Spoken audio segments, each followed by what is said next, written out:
आप आपकी जिंदगी, अभी आप कोई 17-18 साल, बेटे तेरी क्या उम्र है? तेरी तेरी मैं तुझे पीछे मत रह, तुझे पूछ रहा हूँ।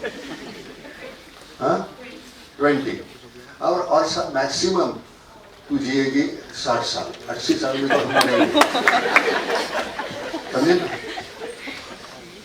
तो 60 साल में 30 साल तो तेरे पढ़ाई, सोने खाने पीने में जाएंगे, तेरे पास बचे 30 साल। उस 30 साल में तुझे क्या करना है वो तुझे सोचना है। पढ़ाई तो खत्म होगी 2-4 साल में, नौकरी लगेगी, फिर बच्चे होंगे, वो सब कुछ होगा वो। लेकिन उस वक्त तुम्हारा समाज के प्रति, देश के प्रति कंट्रीब्यूशन क्या है? नहीं तो जीने का कोई मतलब ही नहीं बनता।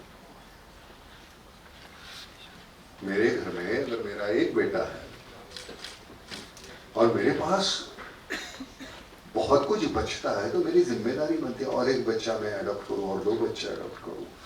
अडॉप्ट मतलब क्या? उनकी पढ़ाई करो, उनको जो चाहिए वो देने की कोशिश करो, और क्या।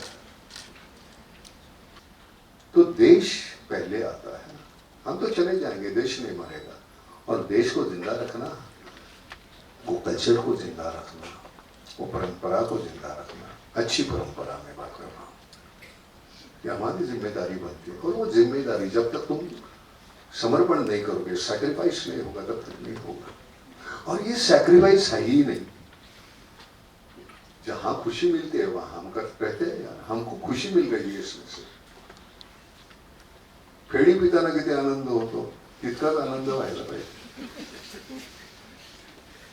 आणि यातला आनंद तुम्हाला माहिती नाही. We are absolutely ignorant about it. What kind of happiness we are going to get in bargain.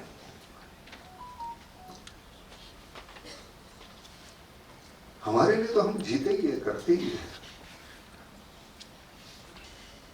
ये जिस दिन शुरू होगा ना, ये तो पढ़ाई होती रहेगी, ये कैंपस तुम्हारा है, तुम्हारा कैंपस और बड़ा होना चाहिए। लोगों के सुख दुख देखो।